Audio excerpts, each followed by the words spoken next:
بسم اللہ الرحمن الرحیم. ناظرین، آپ پروگرام دیکھ رہے ہیں اسلام پاکستان نثار چودھری کے ساتھ تلاش نیوز پر. آج جس موضوع کے اوپر ہم نے گفتگو کرنی ہے وہ ہے سیلاب کی حالیہ تباہ کاریاں اور اس وقت جو پورے پاکستان میں انفراسٹرکچر جو تباہ ہو چکا ہے اس کے اوپر کام کی پیش رفت کے سلسلے میں. اسی سلسلے میں آج ہم نے اپنے اسٹوڈیو میں مدعو کیا ہے ممتاز سینئر صحافی تاج محمد جان سے، اور ان سے ہم پوچھیں گے کہ اس وقت جو صورتحال ہے سیلاب کے بعد متاثرین کی اور اس کے اوپر پیش رفت کیا ہے کام کے سلسلے میں، تو وہ اس سلسلے میں تاج صاحب آپ ہمیں بتائیں گے کہ اس وقت کیا صورتحال ہے. جی چوہدری صاحب، بہت شکریہ.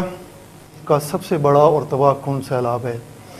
اس حوالے سے کچھ فیکٹس اور فگرز ہیں کہ پاکستان میں یہ جو سیلاب ہے اس میں لگ بھگ 2000 کے قریب جو انسانی جانیں وہ ضائع ہوئی ہیں، اور ان 2000 انسانی جانوں میں 640 معصوم بچے جو ہیں وہ بھی شامل ہیں. وہ ٹوٹل جو اندازہ لگایا گیا ہے نقصان کا وہ 30 ارب ہے. اس میں مال مویشی ہیں، کھڑی فصلیں تباہ ہوئی ہیں، گھروں کو نقصان پہنچا ہے. گھروں کی تعداد تقریباً 21 لاکھ لوگ جو ہیں وہ بے گھر ہوئے ہیں، اور 33 ملین لوگ جو ہے نا ٹوٹل اس میں متاثر ہوئے ہیں، اور تقریباً پاکستان کا 1/3 حصہ جو ہے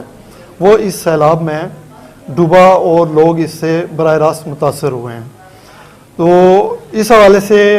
سیلاب کی تباہ کاریوں کے بعد جو ہے ریلیف میئرز یا جو لوگوں کی بحالی کے کام تھے اس سلسلے میں تمام جماعتوں نے جو ہے نا اور تمام NGOs اور ہمارے سماجی بہبود کے جو ادارے ہیں اور لوگوں نے اپنے طور پہ بھی کافی کام کیا ہے. تو وزیر اعظم پاکستان کا ریلیف فنڈ جو ہے وہ قائم ہوا، اس میں لوگوں نے دل کھول کر احتیاط دیے. پاکستان تحریک انصاف کے جو سربراہ ہیں عمران خان، انہوں نے ٹیلی تھون کیا اور کافی امداد جمع ہوئی ہے.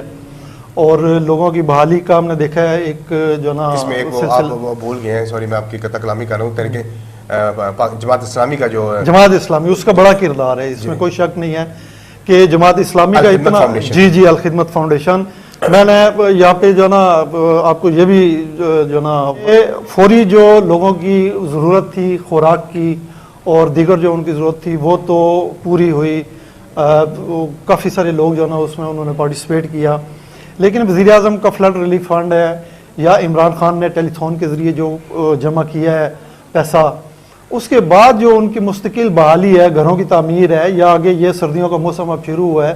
بڑی شدید سردی ہے، تو اس میں لوگوں کے پاس گھر نہیں ہے، کھانے پینے کے لیے تو چلو ان کی فوری امداد ہو گئی ہے، لیکن ان کی مستقل بحالی کا عمل کس حد تک آگے بڑھا ہے، کہاں تک پہنچا ہے اور انہیں مزید کیا ضرورت ہے، اس بارے میں ابھی تک ہمارے پاس کوئی رپورٹس نہیں ہیں. لیکن مجھے آپ سے صرف یہ پوچھنا تھا کہ یہ ابھی آپ نے خیر بتا بھی دیا ہے کہ آپ کو اتنے اس کا علم نہیں ہے کہ یہ فنڈز تو گٹھے ضرور ہوئے ہیں، لیکن وہ متاثرین کی بحالی پر بھی خرچ ہو رہے ہیں یا نہیں ہو رہے ہیں.